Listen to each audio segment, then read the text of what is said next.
Assalamualaikum warahmatullahi wabarakatuh. Nama saya Zakaria Rashid dengan NIM 230101191402990 dari kelas Ilmu Pemulihan Ternak D, kelompok 10, ingin menjelaskan hasil dari perhitungan praktikum ilmu pemulihan ternak.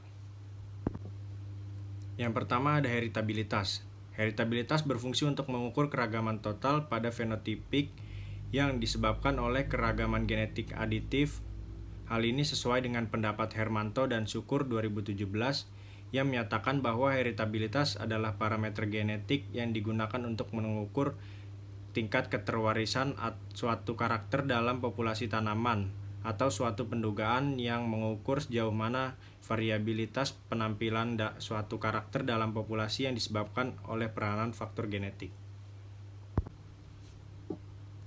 Pada praktikum ini menghitung heritabilitas bobot lahir dan heritabilitas bobot sapi, yang mana heritabilitas bobot lahir yang didapatkan adalah 0,022, di mana nilai yang dihasilkan menyatakan nilai heritabilitas sangatlah rendah. Hal ini sesuai dengan pendapat Sinaga et al. 2013 yang menyatakan bahwa nilai heritabilitas menjadi 3 kelompok, yaitu heritabilitas dikatakan rendah jika nilainya berada di antara 0 sampai 0,20, dikatakan sedang bila bernilai 0,20 sampai 0,50, dan tinggi untuk nilai lebih dari 0,50.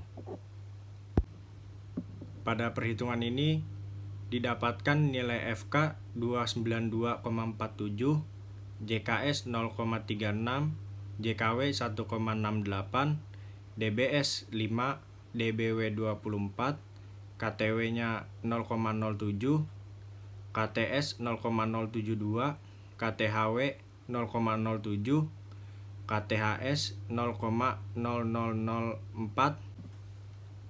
Kemudian ada perhitungan heritabilitas bobot sapi yang didapatkan dengan nilai minus 0,44, di mana nilai itu sangat menyimpang jauh dari rentang nilai heritabilitas yaitu 0 sampai 1.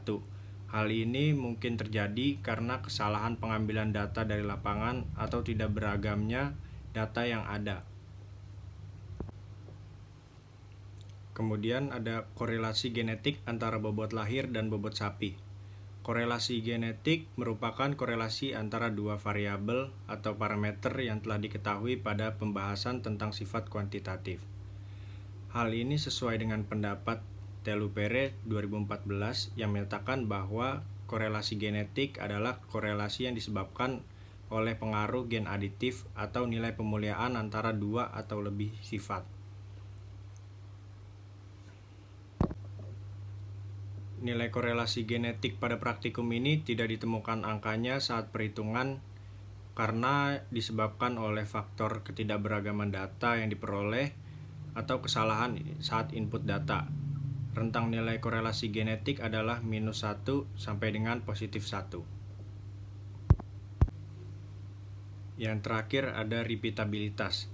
Repeatabilitas digunakan untuk mempelajari bagian ragam total suatu sifat pada suatu populasi yang disebabkan oleh keragaman antar individu yang bersifat permanen pada periode produksi yang berbeda.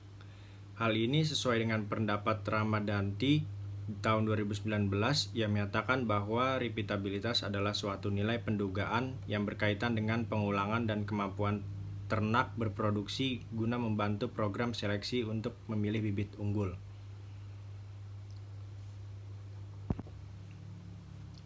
Repeatabilitas antar kelas bobot lahir yang didapatkan pada praktikum ini adalah minus 0,3 dan nilai repeatabilitas dalam kelas bobot sapi adalah minus 0,5, di mana nilai tersebut tidak terdapat dalam rentang nilai repeatabilitas yaitu 0,0 sampai 1. Hal ini bisa disebabkan karena ketidakberagamannya data dan kesalahan input data saat berada di lapangan. Manfaat dari pembelajaran ilmu pemulihan ternak adalah untuk mempelajari pengaplikasian tentang cara peningkatan mutu genetik ternak. Dan tujuan dari mempelajari ilmu pemulihan ternak adalah untuk meningkatkan mutu genetik ternak berupa bertambahnya rata-rata nilai genetik atau peningkatan potensi produksi. Sekian pemaparan hasil praktikum dari saya. Kurang lebihnya mohon maaf. Wassalamualaikum warahmatullahi wabarakatuh.